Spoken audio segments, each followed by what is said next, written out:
कभी कभी कोई पड़ाव वो कहानी बन जाती है जो आपकी सोच से बिल्कुल परे हो।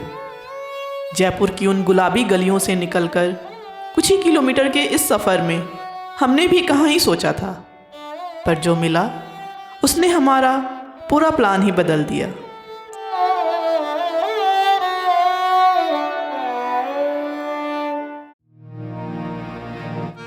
खम्मा गणी दोस्तों, जैसा कि आपने हमारे पिछले एपिसोड में देखा था कि हम आप पहुंचे हैं जोधपुर के शानदार मेहरानगढ़ फोर्ट के बाहर। थोड़े कंफ्यूज थे कि हम क्या करें, सिर्फ बाहर से व्यू लेके आगे बढ़ जाएं या फिर इसके अंदर जाके इसकी ब्यूटी को करीब से देखें, क्योंकि काफ़ी कुछ बचा हुआ था और हमारे पास सिर्फ वीकेंड है। पर इस फोर्ट में कुछ तो बात थी जो हमें अंदर खींच लाई। जैसा कि आपने अभी देखा कि हमने टिकट ले लिया है और चलते हैं अंदर। जो टिकट की प्राइस है वो 200 रुपीज़ है फॉर इंडियन पीपल, और स्टूडेंट्स के लिए और सीनियर सिटीजन के लिए वही चार्जेस आपको 100 रुपीज़ ही लगेंगे। और प्लस एक सबसे इम्पॉर्टेंट बात कि यहाँ पे लिफ्ट भी है, जो कि काफ़ी कन्वीनियंट है अगर आप इतने बड़े फोर्ट में पैदल नहीं जाना चाहो तो।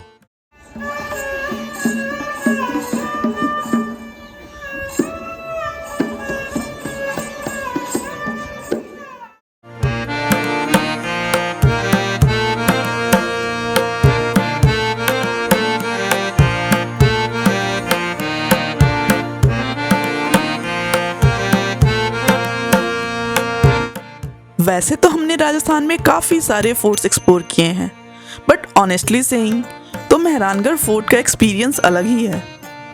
मेहरानगढ़ फोर्ट सिर्फ जोधपुर का लैंडमार्क ही नहीं, शहर की एक अलग ही पहचान है। लगभग 400 फीट की ऊंचाई पर बना ये किला 500 साल पुरानी कहानी अपने अंदर समेटे हुए है।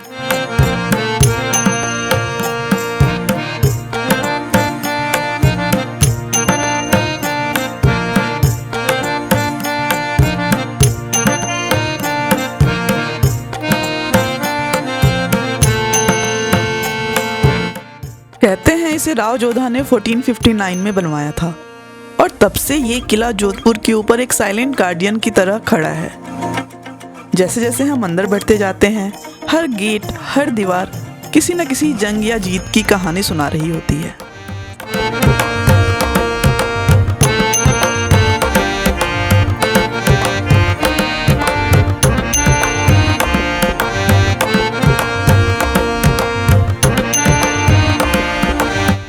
जैसे जैसे आप किले के अंदर जाओगे, आपको इस महल की एक अलग ही दुनिया दिखाई देगी। इस महल में हम सबसे पहले पहुंचे शीश महल, जहां दीवारों और छत पर लगे छोटे छोटे शीशे रोशनी को 1000 गुना बढ़ा देती थी। रात के वक्त सिर्फ एक दिया जलाने से पूरा महल सितारों की तरह चमक उठता था। आगे बढ़ते ही हम पहुंचते हैं फूल महल, जो कभी राजाओं की शाही महफिलों का सबसे खास हिस्सा हुआ करता था। यही संगीत और नृत्य की महफिल भी सस्ती थी और दूर दूर से आए शाही मेहमानों का स्वागत भी किया जाता था।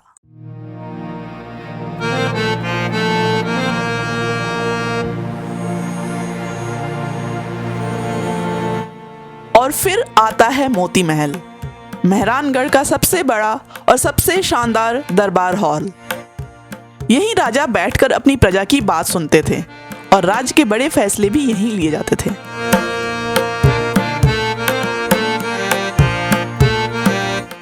इस किले के हर कोने में राजाओं के जमाने की पूरी लाइफस्टाइल दिख जाती है। उनके रहने का तरीका, उनकी शान, उनकी सोच, सब कुछ। लेकिन ये फोर्ट इतना बड़ा है कि चलते चलते आपकी थकान तो पक्की है। और सबसे इंटरेस्टिंग बात ये कि ये ख़त्म होने का नाम ही नहीं लेता।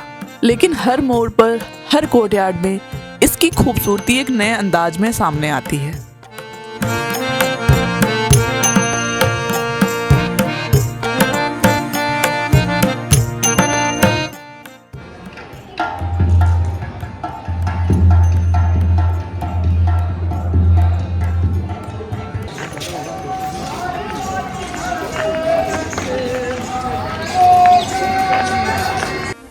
और जब हम फोर्ट के अंदर से एग्जिट लेकर पीछे की तरफ आगे बढ़ते हैं, थोड़ी ही दूर चलने के बाद एक शानदार सा स्पॉट मिलता है, जहां से पूरा जोधपुर शहर और ब्लू सिटी एक ही फ्रेम में दिख जाती है।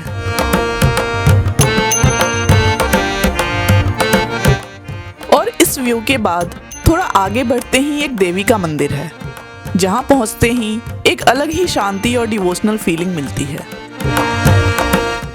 सनसेट देखने के बाद हम मेहरानगढ़ फोर्ट से बाहर आ गए और फिर हम पीछे वाले रास्ते से निकले, जो एक शॉर्टकट रूट था सीधा क्लॉक टावर की तरफ। वैसे तो ये रास्ता काफी खड़ा है, उतरते वक्त फिर भी मैनेज हो जाता है, लेकिन अगर आप इधर से चढ़कर आ रहे हो तो ये थोड़ा एग्जॉस्टिंग हो सकता है। इस रास्ते पर चलते हुए आपको जोधपुर के फेमस ब्लू हाउसेस पास से दिख जाएंगे। अगर आप ब्लू सिटी को पास से कैप्चर करना चाहते हैं तो थोड़ा आगे चलकर नौ चौकिया नाम से एक जगह है, यहाँ से आपको नीले घरों का एकदम परफेक्ट फ्रेम मिल जाएगा। जोधपुर के मिश्री लाल के पेड़े वर्ल्ड फेमस हैं और ये शॉप यही घंटाघर के पास है। आप अगर स्वीट्स के शौकीन हो तो इसका भी लुत्फ उठा सकते हैं। हमारी आज की जर्नी काफ़ी एग्जॉस्टिव थी। इस एपिसोड को यहीं एंड करते हैं। डे 2 की जर्नी मिलेंगे नेक्स्ट एपिसोड में। तब तक के लिए बने रहिए हमारे साथ और कमेंट्स में अपने डाउट्स, फीडबैक्स और सजेशन लिखना ना भूलिए।